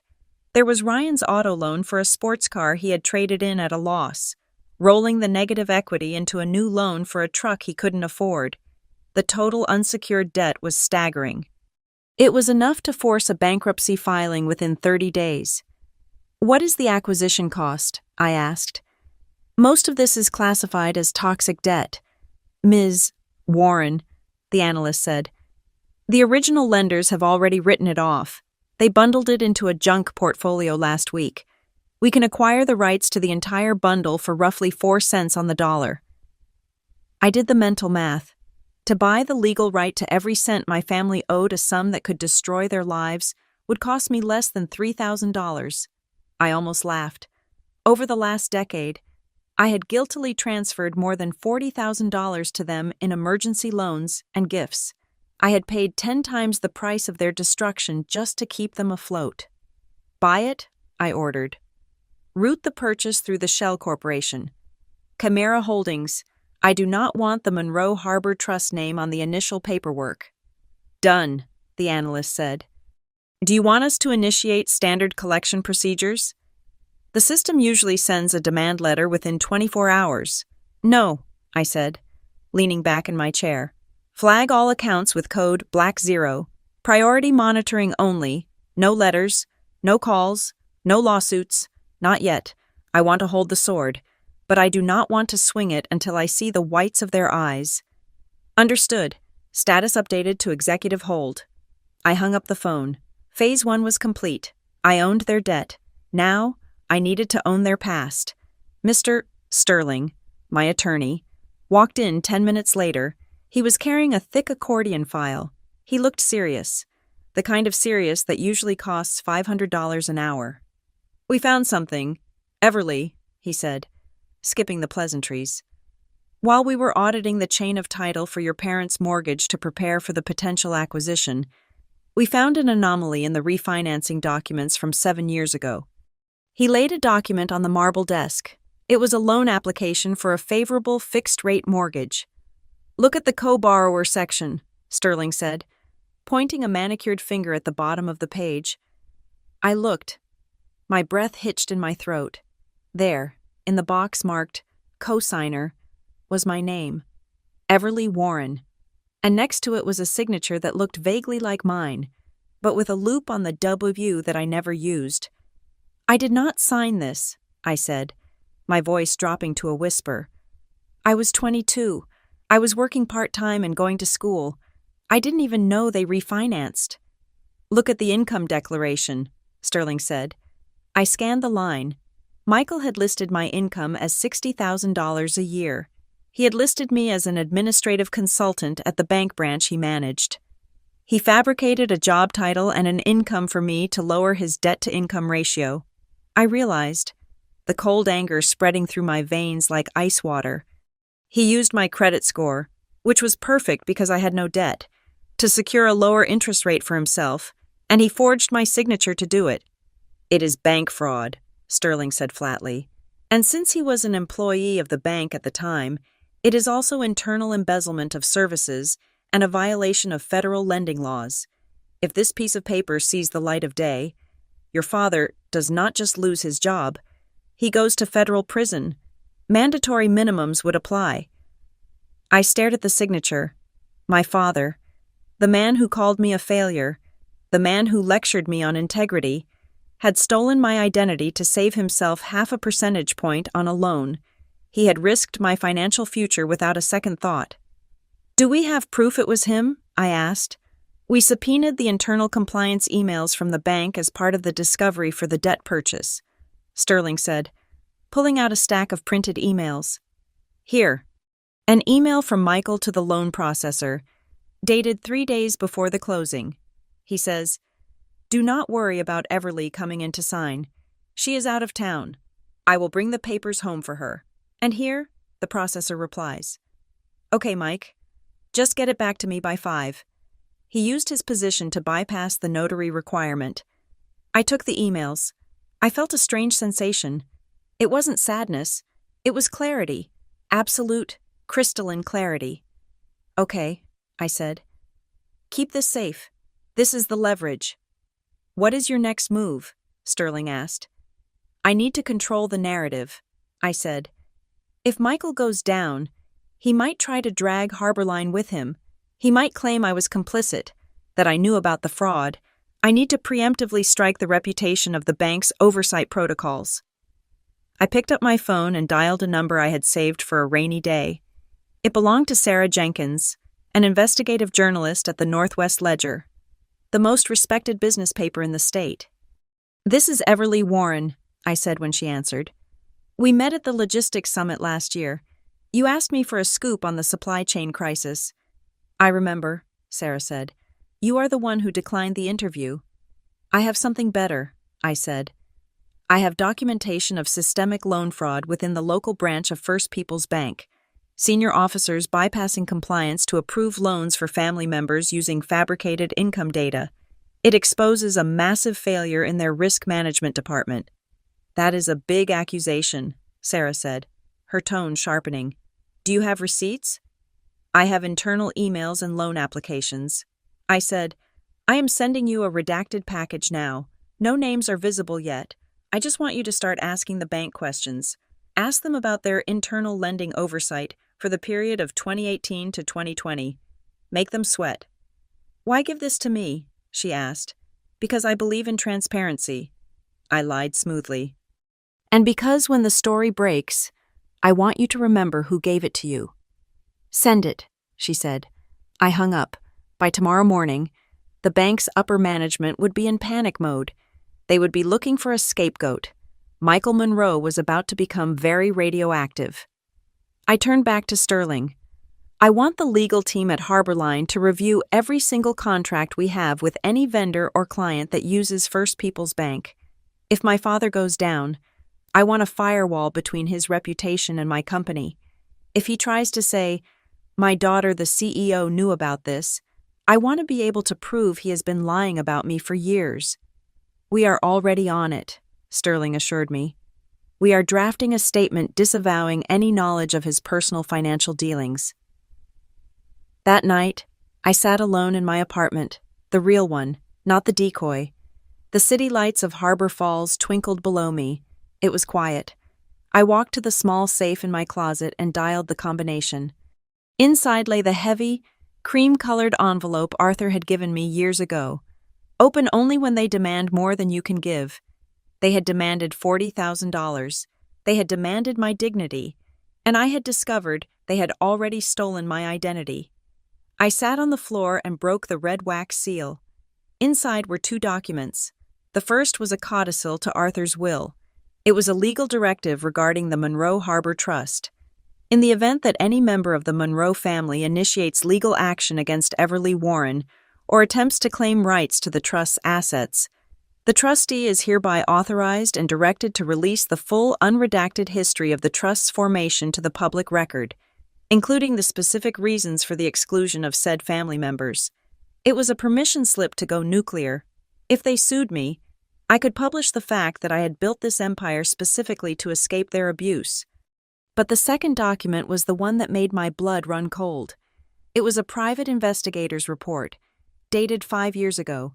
Arthur had investigated my father. The report detailed a series of cash deposits into Michael's personal account, the one he kept secret from my mother. $500 here, $1,000 there, all from local car dealership owners and small-time contractors. The notes were clear. Subject Michael Monroe is accepting facilitation fees to fast-track loan approvals for high-risk applicants. Kickbacks. I lowered the paper. My father wasn't just a fraud.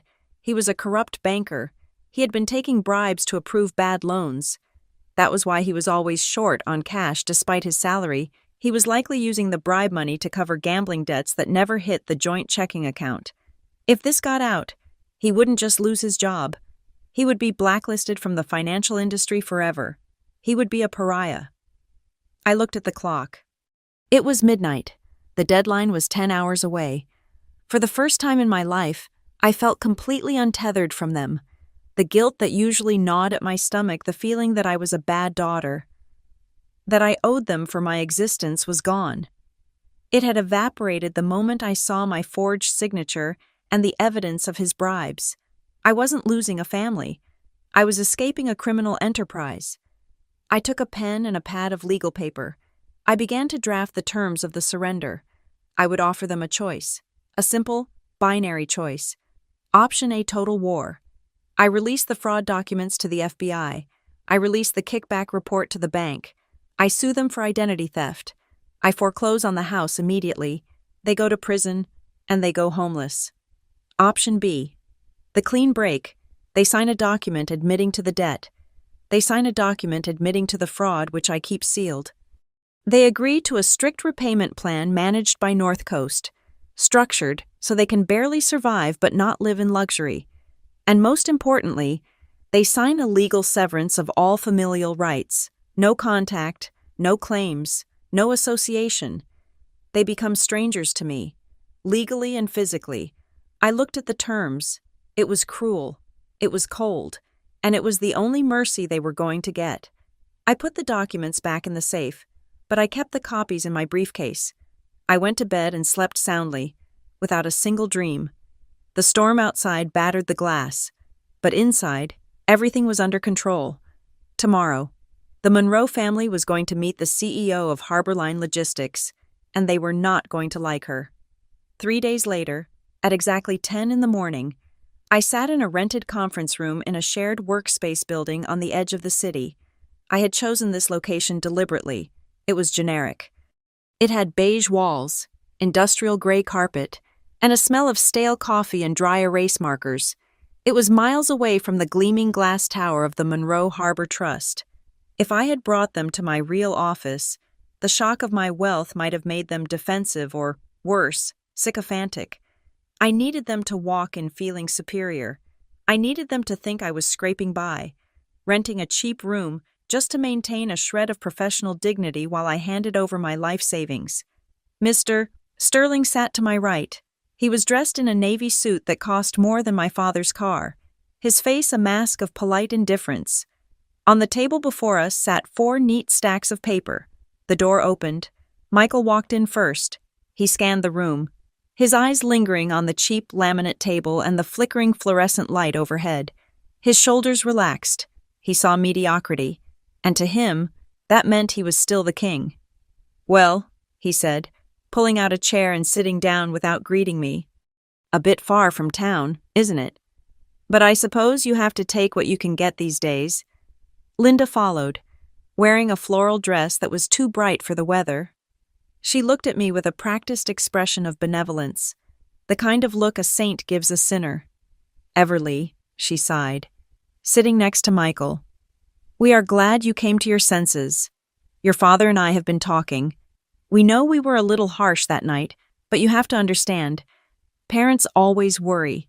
Sometimes tough love is the only way to push a child to their potential."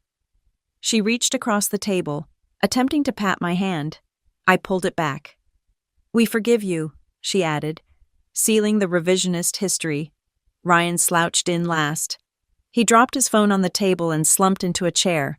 He looked tired, his eyes darting around the room as if assessing the resale value of the projector in the corner. "Sorry about the video, sis," he mumbled, not looking at me. It was just content. "You know how the algorithm works. No hard feelings, right? So, do you have the check? I have a vendor breathing down my neck." I looked at them. My father, the fraud. My mother, the gaslighter. My brother, the parasite. They sat there with their hands out, completely unaware that the guillotine blade was already falling. I did not smile. I did not speak. I simply placed my hand on the first stack of papers and slid it across the laminate surface toward my father. "What is this?" Michael asked, frowning. "I thought we were here to handle the transfer." "Read it," I said. Michael put on his reading glasses. He picked up the document.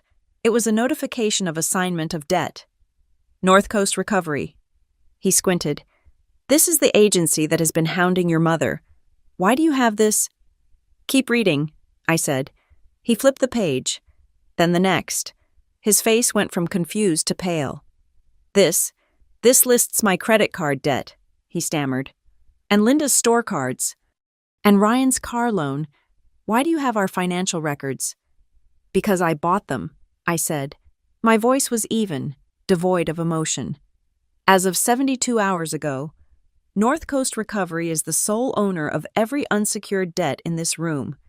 And since North Coast Recovery is a wholly owned subsidiary of a holding company that I control, let me be clear about our new relationship. I leaned forward. I am not your daughter right now. I am not your sister. I am your creditor, and you are in default. The silence that sucked the air out of the room was absolute. Linda's mouth opened, but no sound came out. Ryan sat up straight, the boredom vanishing from his face. You own the debt, Linda whispered. But you are broke. You were fired. I was never broke, Mother, I said. I was just finished paying for your mistakes. This is illegal, Michael sputtered, throwing the papers down. You cannot just buy your family's debt. That is a conflict of interest. It is unethical. It is perfectly legal. Mr. Sterling spoke up for the first time. His voice was smooth, like polished stone. Ms. Warren purchased the distressed assets on the open market. She has the legal right to collect the full amount, plus accrued interest and penalties. Currently, the total obligation for the three of you exceeds $80,000. We can initiate wage garnishment and asset seizure as early as Monday morning. You would not, Linda gasped, looking at me with horror. You would not take our home. We are your flesh and blood. You threw my flesh and blood onto the sidewalk in a rainstorm, I reminded her. You told me I was not your problem. Now, you are my problem. Or rather, my accounting error. I slid the second stack of papers across the table. But the debt is the least of your worries, I said. Michael looked at the new document. It was a copy of the mortgage refinancing application from 7 years ago, the one with my forged signature. Next to it was a printout of the email he had sent to the loan processor. Michael froze. He stared at the paper as if it were a venomous snake. The color drained from his face completely, leaving him looking old and gray. What is this? He croaked. That, I said, pointing to the signature line, is a felony, bank fraud, identity theft, using a family member's identity to secure a loan without their consent. Michael tried to laugh, but it came out as a dry, hacking cough. Oh, come on. Everly, do not be dramatic. It was a paperwork formality. I needed to lower the rate. I was going to tell you. It helped the family. It put a roof over your head. It is a federal crime, Sterling interjected. Under United States Code, Title 18, Section 1344. Given that you were an employee of the bank at the time, it is also embezzlement of services.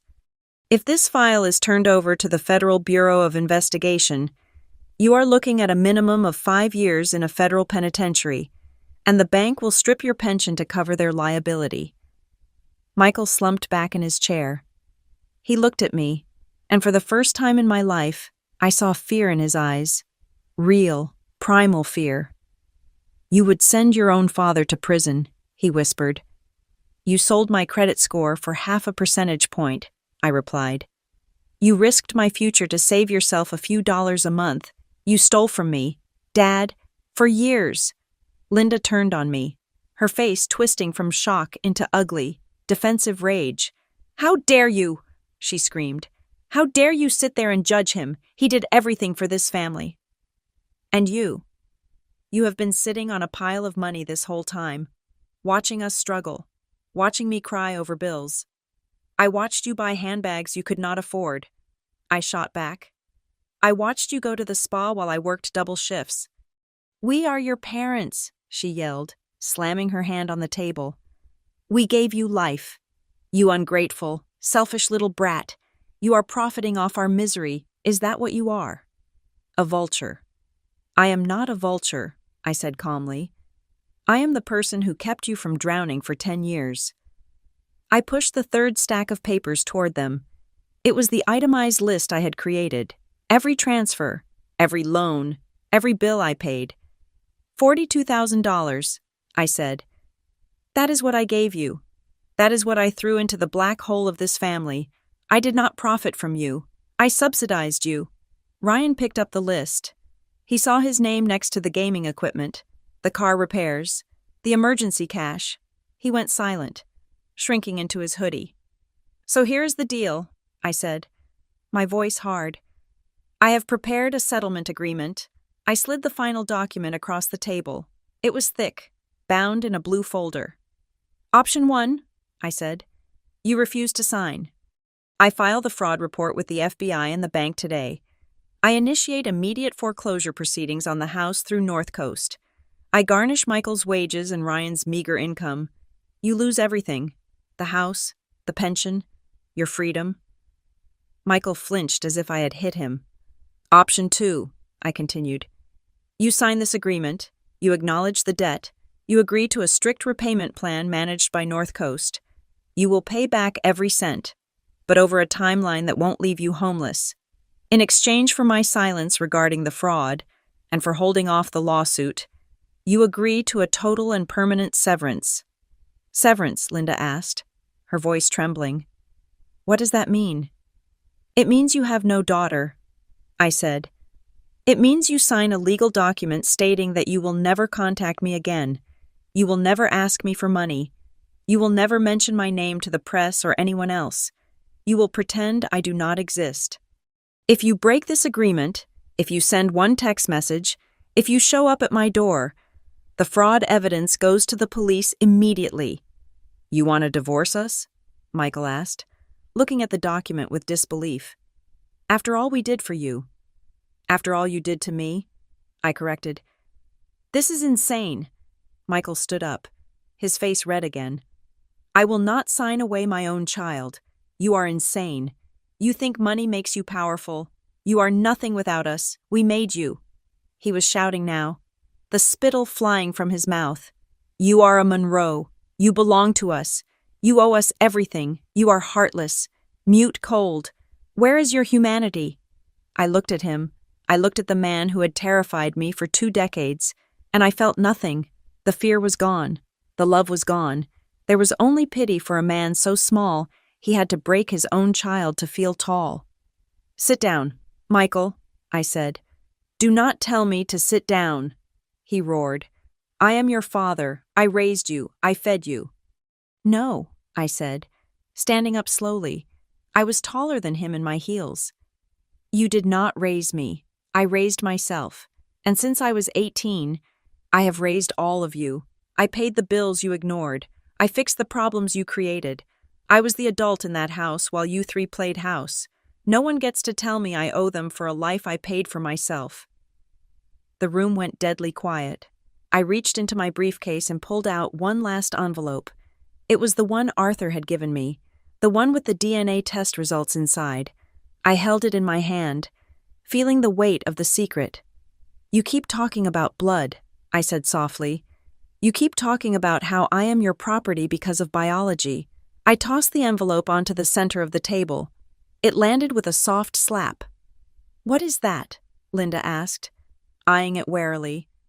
That, I said, is the truth. I did not tell them what was inside. I did not tell them that Michael was not my father. I did not tell them that the man I had buried in the rain, Arthur Doyle, was the one who actually shared my DNA.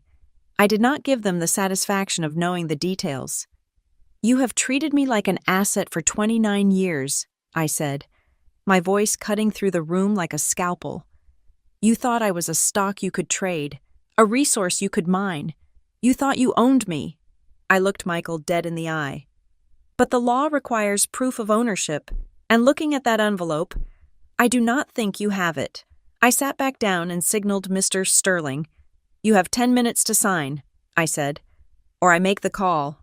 I watched them. I watched them look at the debt, the fraud evidence, and the mysterious envelope.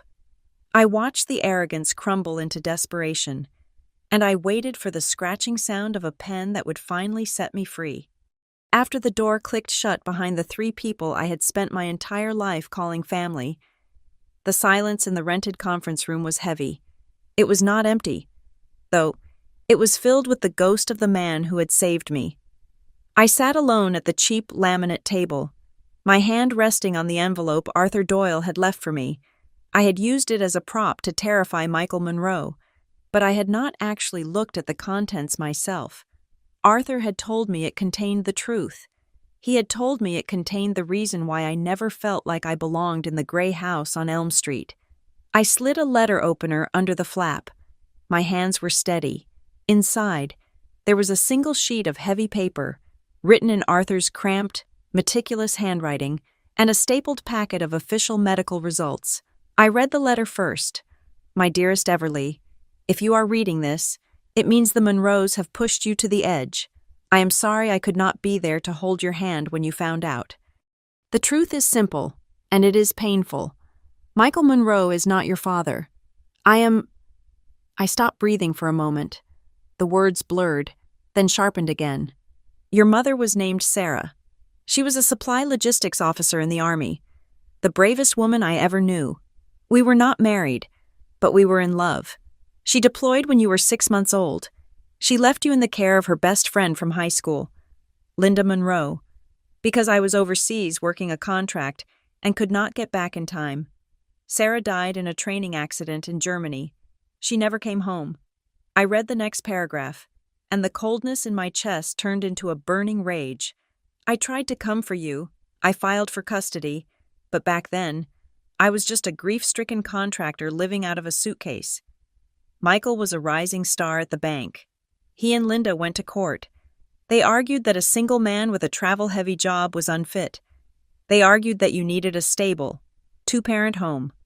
They used Michael's position at the bank to prove financial superiority. The judge gave you to them. I lost you, so I did the only thing I could. I moved to Harbor Falls. I took a job at the warehouse just to be close to you.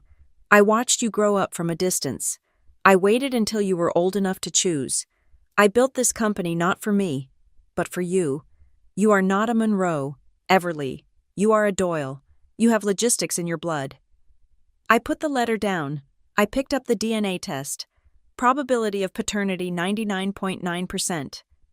I sat there for a long time. I thought about every time Michael had looked at me with contempt. I thought about every time Linda had said, "You are just like your father." When I was being stubborn, knowing she was talking about Arthur, not Michael. They had lied to me every single day for 29 years, but there was one more document in the envelope, a legal summary from Arthur's lawyer. It detailed the financial arrangement of my adoption. Because my mother died while on active duty, I was entitled to survivor benefits, a monthly check from the government, meant to support the child of the fallen soldier. Linda Monroe had claimed those checks as my legal guardian. For 18 years, the government had sent money to the Monroe household for my care.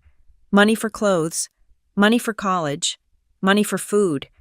I did the math in my head. 18 years of survivor benefits. It was hundreds of thousands of dollars. They had taken the money meant for the orphan of a dead soldier and used it to buy their house. They used it to buy Ryan's video games. They used it to buy Michael's suits. And then, when the checks stopped when I turned 18, they had the audacity to tell me I was a burden. They had the audacity to make me pay rent.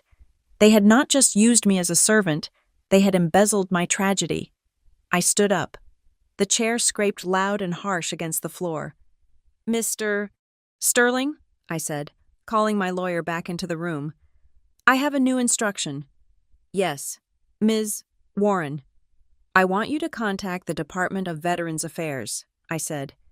"And then I want you to call Sarah Jenkins at the Northwest Ledger. I am done protecting their reputation." 2 days later, the story broke. Sarah Jenkins did not bury the lead. The headline took up the entire top half of the Sunday business section, "The Stolen Soldier." How one local family profited from a veteran's death while calling her daughter a failure. The article laid it all out. It did not mention that I was the owner of Harborline. I kept that shield up for the final blow. but it revealed everything else. It detailed the adoption. It detailed the survivor benefits. It detailed the fact that while Linda Monroe was cashing government checks meant for my education, I was walking 3 miles to school and working at a grocery store to save for college. It was a masterpiece of investigative journalism. And it destroyed them. The reaction was immediate and nuclear. In a town like Harbor Falls, you can get away with being mean. You can get away with being bad with money, but you cannot get away with stealing from a dead soldier. The local Veterans Association called an emergency town hall meeting. They demanded an investigation into the misappropriation of funds. They invited me to speak. I walked into the community center hall on a Tuesday night. The room was packed. These were people I had known my whole life. Neighbors who had ignored me. Teachers who had pitied me. When I walked up to the podium, the room went silent. I was not wearing my expensive business suit. I was wearing a simple black dress. I looked like exactly what I was, a grieving daughter. "I am not here to ask for money," I said into the microphone. My voice did not shake. "I am here because for 29 years, I was told I was a debt that could never be repaid. I was told I was a burden. I scrubbed floors and paid bills because I thought I owed the Monroe family for their charity." I paused, looking out at the crowd. I saw Mrs. Gable, the neighbor who had shut her blinds the night I was kicked out. She looked ashamed. "I found out this week that my mother was a soldier," I continued. "She died serving this country, and the money she left behind to ensure her daughter had a future was used to renovate a kitchen and buy a sports car." A murmur of anger rippled through the room. "I do not want the money back," I said. "It is gone, but I want my mother's name back. Her name was Sarah Doyle, and I am her daughter. I am not a Monroe, and I am done paying for the privilege of being lied to." Then, the projection screen behind me lit up. Sarah Jenkins had obtained the video Ryan posted, the one of me being thrown out into the rain. The audience watched in silence as Linda Monroe threw my suitcase into the mud. They heard Michael's voice screaming that I was a failure. They heard Ryan laughing, asking about his car insurance, but this time, the context was different. They weren't watching a deadbeat daughter getting evicted. They were watching 2 con artists abusing the victim of their fraud. When the video ended, the silence in the room was heavy, dangerous. Then, a man in the back stood up. It was the president of the local bank branch, not Michael's branch, but a competitor. "That is disgraceful," he said loud enough for everyone to hear. The fallout hit the Monroe family like a tsunami. The next morning, First People's Bank placed Michael Monroe on indefinite unpaid suspension pending an internal investigation into the mortgage fraud and the reputational damage caused by the benefits scandal. They froze his pension access.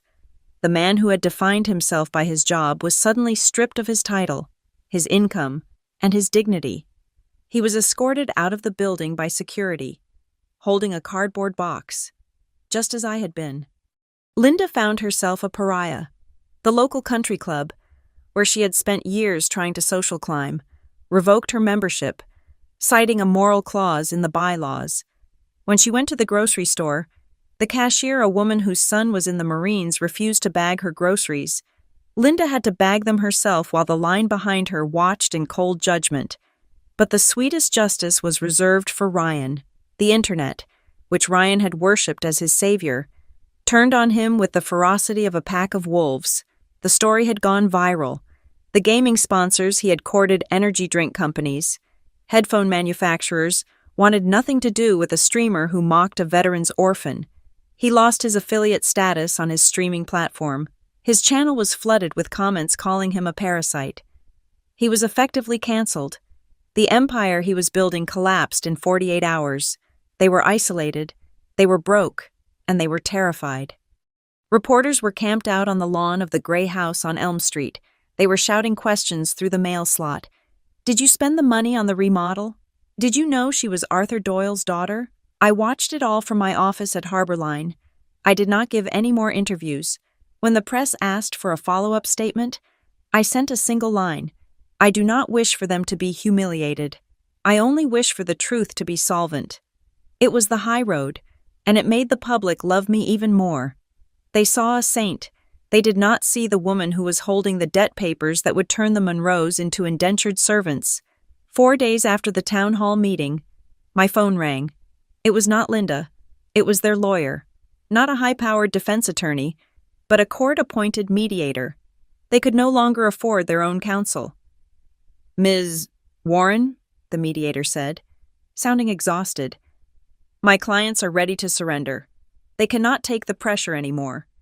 The press, the neighbors, the bank, they are broken." "Are they ready to sign?" I asked. "They are ready to sign anything," he said. "They just want it to stop. They want the reporters off their lawn.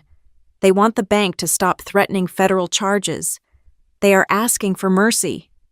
"Mercy is expensive," I said, "but I am willing to sell it to them." "They will meet you at the notary's office tomorrow at 9, the mediator said. "They agree to all terms, the debt acknowledgement, the repayment plan, and the severance of rights." "Good," I said. I hung up the phone. I turned my chair to look out at the harbor.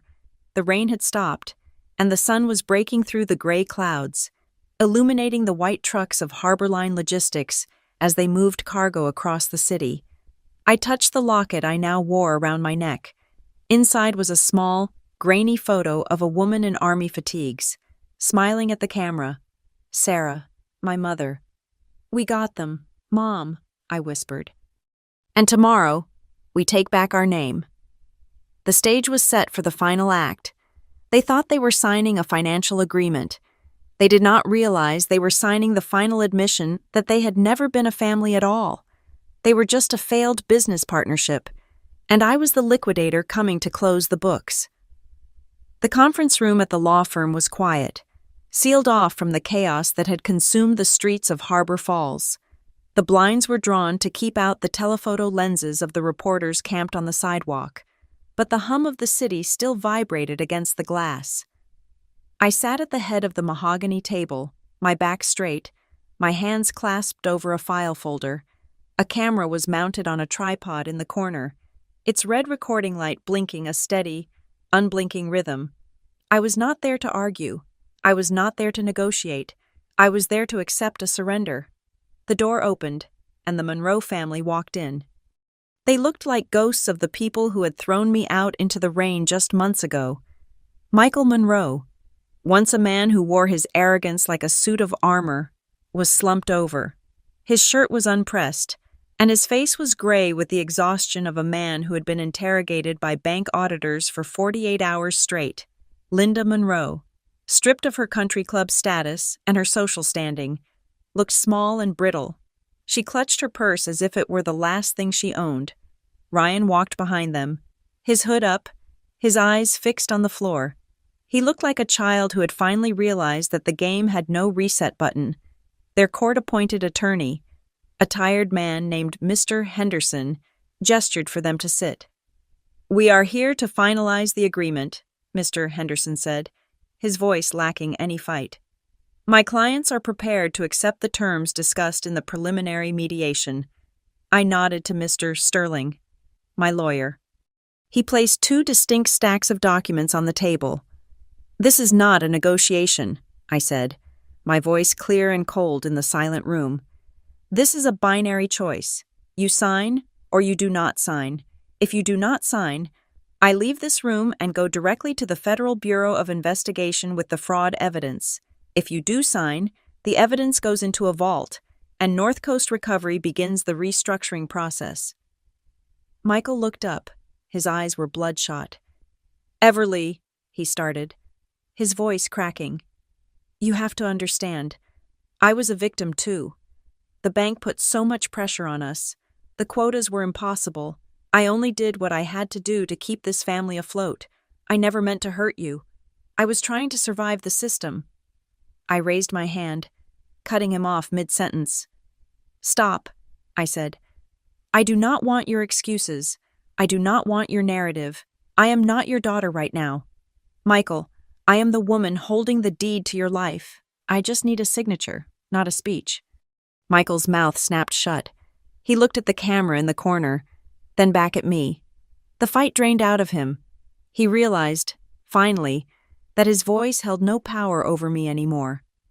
I turned to Linda. "And you?" I said. "Before we sign, there is one thing that needs to be on the record, for the lawyers, for the history books." Linda looked at me, her lip trembling. "Why did you take me in?" I asked. "When my mother died, when Sarah died, why did you fight Arthur for custody? Was it because you loved me? Or was it because of the survivor benefits?" The room went deadly quiet. Mr. Henderson looked uncomfortable. He shifted in his seat, but he did not stop her from answering. Linda looked down at her hands. She took a shaky breath. "We were young," she whispered. "Michael was just starting at the bank. We had just bought the house. We were overextended. Sarah, she was my best friend. Yes, but she was gone. And the government, the checks were substantial." She looked up, tears streaming down her face, but they were tears of self-pity, not remorse. "It helped us maintain the image," she confessed. "Having a war orphan, it made us look good to the community. It made us look charitable. And the money. It paid the mortgage. It paid for the cars. We needed it. I told myself I was giving you a good home in exchange. I told myself it was a fair trade. So I was a transaction," I said. "From the day I arrived. We gave you a room," she sobbed. "We fed you. You fed me with my own money," I corrected her. "And when the money ran out, you kicked me out." I nodded to Mr. Sterling. "Let the record show that Linda Monroe admitted to custodial fraud and financial exploitation." I pushed the first stack of papers across the table. "This is the civil settlement," I explained. "It states that North Coast Recovery, a subsidiary of Harborline Logistics, assumes ownership of all your debts. We will restructure them. You will not lose the house today. You will be placed on a strict payment plan. It will leave you with enough money for food and utilities, but nothing else. No country club, no new cars, no gaming equipment. You will live modestly, and you will pay me back every single cent, with interest." Ryan looked at the paper. He saw the numbers. He saw the timeline. It was a sentence to a decade of frugality. "And in exchange," I continued, pushing the second stack forward, "you sign this, the severance agreement. This document," Mr. Sterling clarified, "stipulates that you forfeit all familial rights. You will never contact Ms. Warren again. You will not speak her name to the press. You will not claim any relation to her. You will not come to her office. You will not call her phone. As far as the law is concerned, you are strangers. If you violate this, the fraud immunity is voided, and we prosecute immediately." Ryan looked between the two stacks of paper. He looked at his mother, sobbing into a tissue. He looked at his father, staring blankly at the wall. Ryan realized that if he did not sign, he would inherit the debt. He would be named in the lawsuit. He would be liable for the fraud he had benefited from. His dreams of being an influencer were already dead. Now, he was fighting to stay out of jail. "I will sign," Ryan said. His voice was small, barely a whisper. "Ryan," Linda gasped. "I do not have a choice." "Mom," Ryan snapped, his fear turning into anger. "I cannot go to prison. I do not have the luxury of pride anymore. Look at us. We are finished." Ryan grabbed the pen. He did not read the fine print. He signed his name on the debt acknowledgement. Then he signed the severance agreement. He pushed the papers away, refusing to look at me. Linda watched her son capitulate. She looked at me, searching for one last trace of the girl who used to clean her kitchen. She found only a CEO. "I just wanted to be secure," Linda wept. "I just wanted to be safe. You should have thought of that before you spent my inheritance," I said, trembling. Linda picked up the pen. She signed. With each stroke of the ink, she was signing away her retirement plan. She was acknowledging that she had lost the only asset that could have actually saved her. Then, it was Michael's turn. He sat there for a long time. His hand hovered over the pen. He looked at the signature line. "You know," he said, trying to force a chuckle, but it came out as a dry rattle. I remember when I taught you how to write your name. You used to hold the crayon with your fist. I taught you that. You taught me how to forge a signature, Michael, I said. That is the only lesson I remember. His smile vanished. His hand shook violently as he pressed the pen to the paper. The signature was jagged, broken, just like the man writing it. He finished. He put the pen down. Is it done? He asked, his voice hollow. It is done, Mr. Sterling said, gathering the documents. The notary will stamp these immediately. From this moment forward, the debt repayment schedule is active, and the no-contact order is in effect. Mr. Sterling placed the documents in his briefcase. The sound of the latches clicking shut echoed like a gunshot in the room. You can go now, I said. They stood up. They looked like sleepwalkers. They turned to leave, shuffling toward the door with their heads bowed. They were not a family anymore. They were just three people bound by debt and regret. Wait, I said. They stopped, turning back with a flicker of hope. Maybe they thought I would offer them money. Maybe they thought I would hug them. I reached into my bag and pulled out one final sheet of paper. I have filed a petition with the court this morning, I said. It has already been approved by the judge, given the circumstances of the fraud. I held up the document. It was an official name change decree. My name is no longer Everly Warren, I said. I have taken the name of the man who actually protected me, the man who built the company that now owns you. I looked at Michael. My name is Everly Doyle, and that is the name that will be on the checks you write to North Coast Recovery for the rest of your lives. Michael flinched. It was the final blow, to be erased, to have his name stripped from me. Goodbye, I said. They walked out. The door closed. I sat in the silence for a moment. I thought I would feel sad. I thought I would feel a sense of loss. But all I felt was the incredible lightness of being unburdened. The anchor was cut.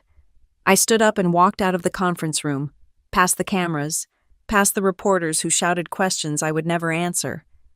I walked down the marble steps of the courthouse. The rain had finally stopped. The air was crisp and smelled of the ocean.